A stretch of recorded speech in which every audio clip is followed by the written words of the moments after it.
Hello folks, it's me back again with another video. So in this quick video, I wanted to see or show you, and also to show myself, how this 28 centimeter Le Creuset Dutch oven, how well it distributes heat on a smaller burner, and that is this burner here. So like I mentioned in a video a few months back, I'm now in New Zealand, and as I said in the last video, high-end cookware is difficult to obtain in New Zealand at reasonable prices. Now, some brands are not represented at all here. For other brands like Le Creuset or De Meyer, they are available in New Zealand, but you have to pay almost around double of the official retail price from the manufacturer, just because New Zealand is so far away. So now this pan here, this 28 centimeter Le Creuset, I got brand new privately off the local marketplace. I paid 400 New Zealand dollars for it, which is a very good deal considering that it is in New Zealand. So this is possibly even cheaper than how much you can get it for in Europe, where I used to live. But the list price, the official list price in New Zealand for this model is very high. It's a ridiculous 850 New Zealand dollars, which is around 480 euros, so 480 euros approximately. So this is double of what you would pay in the European market. But having said that, right now there is a bit of winter sale going on. So for most colors, you can get this from the Le Creuset website for actually 680 New Zealand dollars. But it actually gets even better with this Sage model. So only for this color, they have it on special right now. Just today, I just looked at it today for 595 New Zealand dollars. It's still cheaper than the European price. Sorry, it's still more expensive than the European prices. Still more expensive than the European prices. I repeat, but it's much better than 850 New Zealand dollars. But it's only for this color, okay? So only for this color, you can get it for 595. But I don't expect this deal to last forever. I think maybe after a few weeks or after a while, it'll go back to the normal 850. So I just wanted to do this test to see how it distributes heat on this smallish burner. So the bottom of this pan is 22 centimeters. And the burner, unfortunately, that I have in my house right now it's very small. So this ring is 20 centimeters, but the actual element inside is even smaller. So this is a very old cooktop. And depending on the heat level that you use, so it ranges from 1 to 6, you actually don't get all of the elements inside heating up. So if you use a heat setting of 1.5 or 1 or 2, only some of the elements heat up. And if you use the full setting of 3, then only then do you get all the elements in this burner to heat up.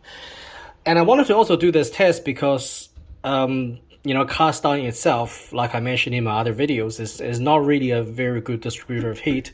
So certainly not to the level of a good quality stainless steel pan. So I just wanted to see if it is feasible to use this this kind of large-ish Dutch oven on a small burner like this. Now, the other reason I got this pan is because even though in my previous video I said that, and I still believe it, I came to the conclusion that a good quality stainless steel casserole, like maybe the De Meyer Atlantis, is technically superior than a cast iron pan like this. But even so, I still miss having a Le Creuset Dutch oven. So that's why when I saw this deal on the local marketplace for $400, I thought I couldn't pass on it. So anyway, let's get the test started. And before I used to put it all in Excel and plot a graph and whatnot. But this time I'm just gonna measure the temperature difference between the center and the edge. So we'll do it as we go. We'll measure as we go, and I'll just show you the results here on the video. Okay, so let's get started. Oh, by the way, I'm going to use a heat setting of approximately 60%. Okay, so that's just to heat the pan up slowly, just to try to maximize the evenness of the heat distribution. Okay, so I'm going to start doing that now, and let's see the results. Okay, it's been a couple of minutes. Let's have a look. maybe more than 3 minutes. So this is the center. I'm not sure about the accuracy of this heat gun, to be honest. Maybe I'll get another one, but it's okay. It's good enough for this test. So let's say almost 100 degrees at the center. Let's try the edge. Oh, 40? 50? Well, that's quite a big difference. So this, oh, the center is double. So let's try this side. This side is, how can this side be hotter than this side? Is 94. So you got the center at 110 now. So this side is, there's a 40-degree difference or 50-degree difference on this side. This side is, I don't know why this side is doing better than the center, is even higher than the center. So this side is 1/3, about the same, let's say. Look at this end here, the bottom, 110. Okay, so that's 80. So 90. So compared to the center there's 40 degrees here. And oh, this side is way cooler. This side is only 57. Jesus. Okay, so let's see, go back to the center. 144 top. That's what is it here? 70. So that's half, as only about 50%. 70 something degrees. This side. So the center and the center and this end on my left is about doing well. I guess it's about the same. The bottom is a bit cooler, about 40 to 30 degrees. So that's also not terrible. But it's really this side and this side that's nowhere near as warm as the center. So now the center is 150. So this side is, yeah, this side is way cool. I don't know why. I try to place the pot as centrally as possible, so I don't think it's off to the side.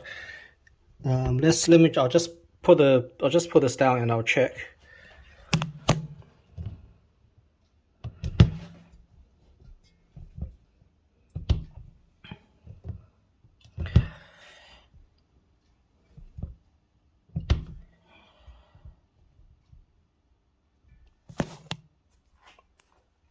Okay, let's just give this another see what it is now. So 165 at the center, about 60 degrees lower at the top. To the left, it's about the same as the center. Down the bottom is okay. It's also not that far off, about 30 degrees. And this side is 100. 100 on the top is what is it? Okay, so the top is the lowest.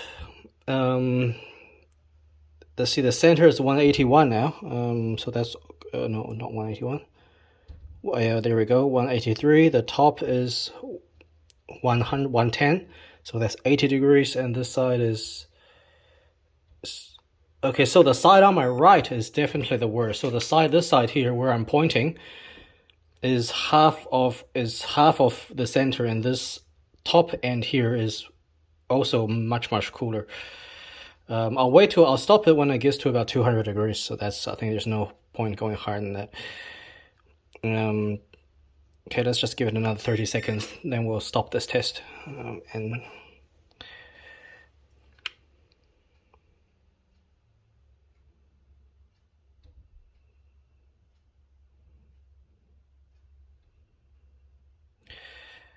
186.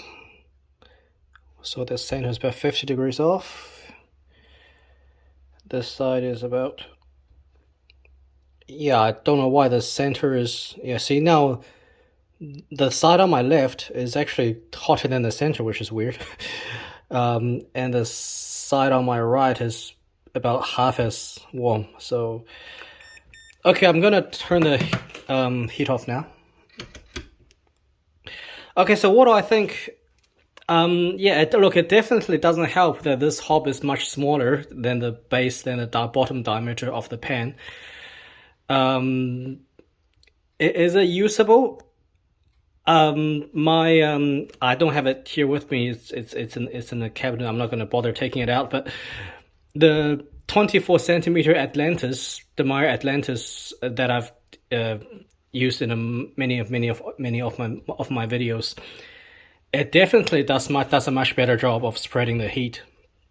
And that's to be expected, especially with that 2 millimeter copper disc on the bottom of the Atlantis. So the question is it usable with this Dutch oven on this small hob? Yeah, I suppose it is. You're just gonna have to accept that. Well, it's not the heating is not as even as you like, but I guess it's still usable. I'm gonna use it to make a bolognese at some point in the next few days, and then I'll decide whether to keep it or sell it. I'm kind of inclined to keep it. Yeah, the thing is, I'll try to end this video shortly, but the thing is, a lot of people buy these things here, especially in New Zealand, and before they buy it, they should really have an understanding of how the pan is going to perform and how the pan is going to work on the burner that you have. A lot of people just buy these things, and at homes, some houses, especially here in this country, they still have the very old-fashioned physical electric coils as the burner, and something like that is never going to work well with a pot like this. This is just way too much pot, way too much mass to heat up for a very simple electric coil style burner. So I guess my advice is really to do your research. Yeah, you can spend $800 on a pan, but if it doesn't if it's not going to work well on the stove that you have, then what's the point of having it? You just wasted your money. So okay, I hope this video has been helpful, and I'll see you in the next one.